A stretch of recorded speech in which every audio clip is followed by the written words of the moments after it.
So this morning I went over and saw my beautiful wife, and I told her, hey, I'm just going to go out for a little bit here. I'll be right back, and then we'll get on with our day.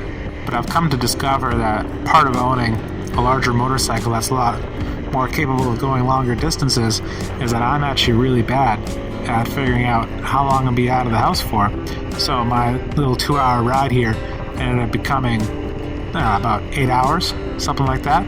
But, I got to go a lot of cool places, saw some covered bridges, covered a lot of kilometers, and I downright had a good time. So, hello, welcome back to my channel. If you've ever been here before, if you haven't been, welcome here. Thanks for checking this out, and we're gonna go see a bunch of cool things. So, as often happens to me ever since I moved out to the East Coast, is I'll take a look outside, see the beautiful weather, and I think to myself, well, surely the weather is so beautiful, it must be this beautiful everywhere and continue to be so for the entire day. So this is the Oldsfield Covered Bridge, built in 1910, and of course I had assumed that the government of New Brunswick must do some kind of maintenance to these things, because it's not like you put up a covered bridge in 1910, have it sit out there for 114 years and it still looks like this.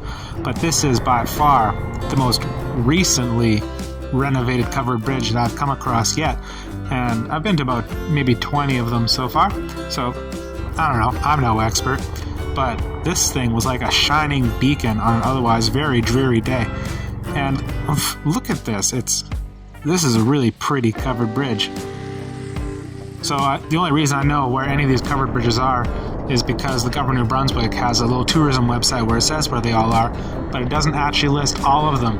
So it was entirely by chance that there was a sign that directed me to this one. And then next up, the Tranton Covered Bridge, built in 1927.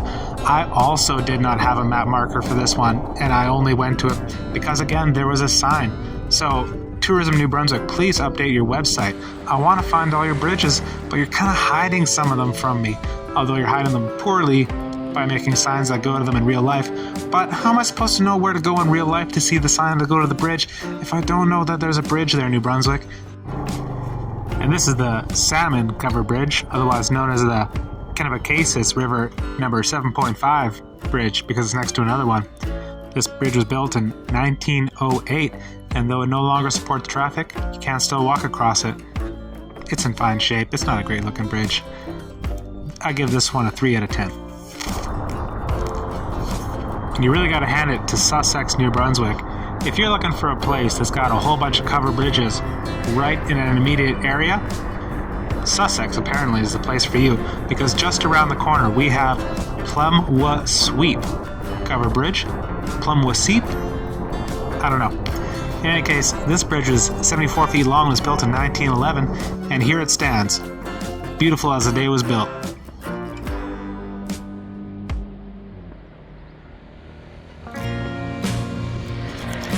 Having worked on dairy farms for 7 years, I could not miss the opportunity to visit Daisy and Buttercup here, and I'm demonstrating to you the correct way to pet a cow. A lot of people don't pet cows correctly.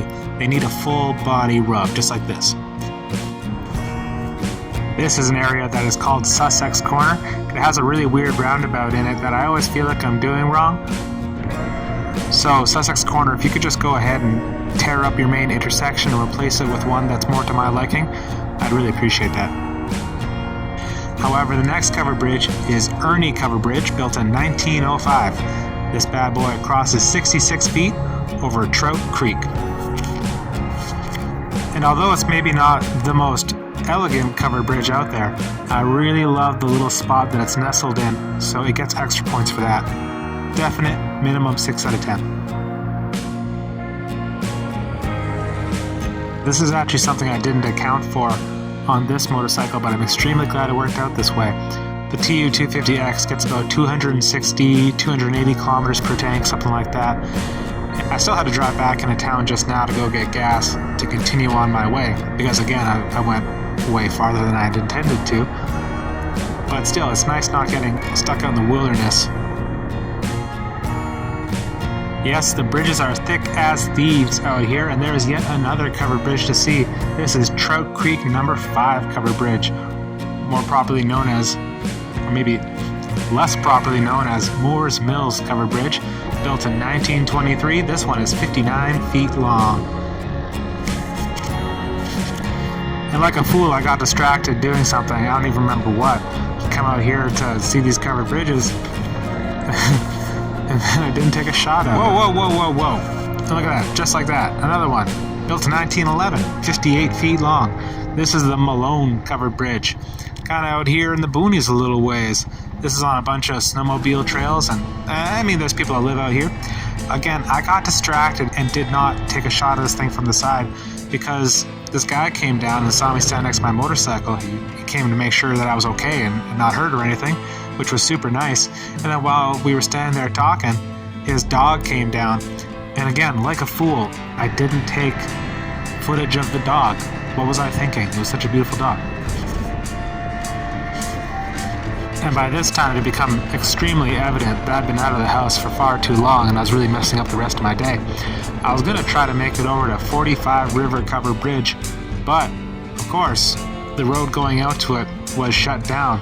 So I did this route through Fundy National Park. This is my first time riding the motorcycle through Fundy National, and dare I say, if it wasn't so rootin' tootin' foggy like this, I might have had a really awesome time. But as it stands, I just had a great time. I was very pleased that by the time I got to the bottom of Fundy National here and into Alma, the weather had basically cleared out. It hadn't been raining for some time, although I did get a little dewy up there at the top of Fundy National. Now things are reasonably dry and really looking up for me. However, my route home still had one surprise left for me, and that was another covered bridge, which was not on my map, but I found only because there was a sign pointing to it. And this is the Germantown Lake Covered Bridge, built in 1903 and 61 feet long. This was a really beautiful spot. And you know what? It's a pretty good looking bridge, so I'm happy. And then that's just that. Thanks a lot for coming along. You made it all the way here to the end of the video. That's actually really cool. Thank you very much.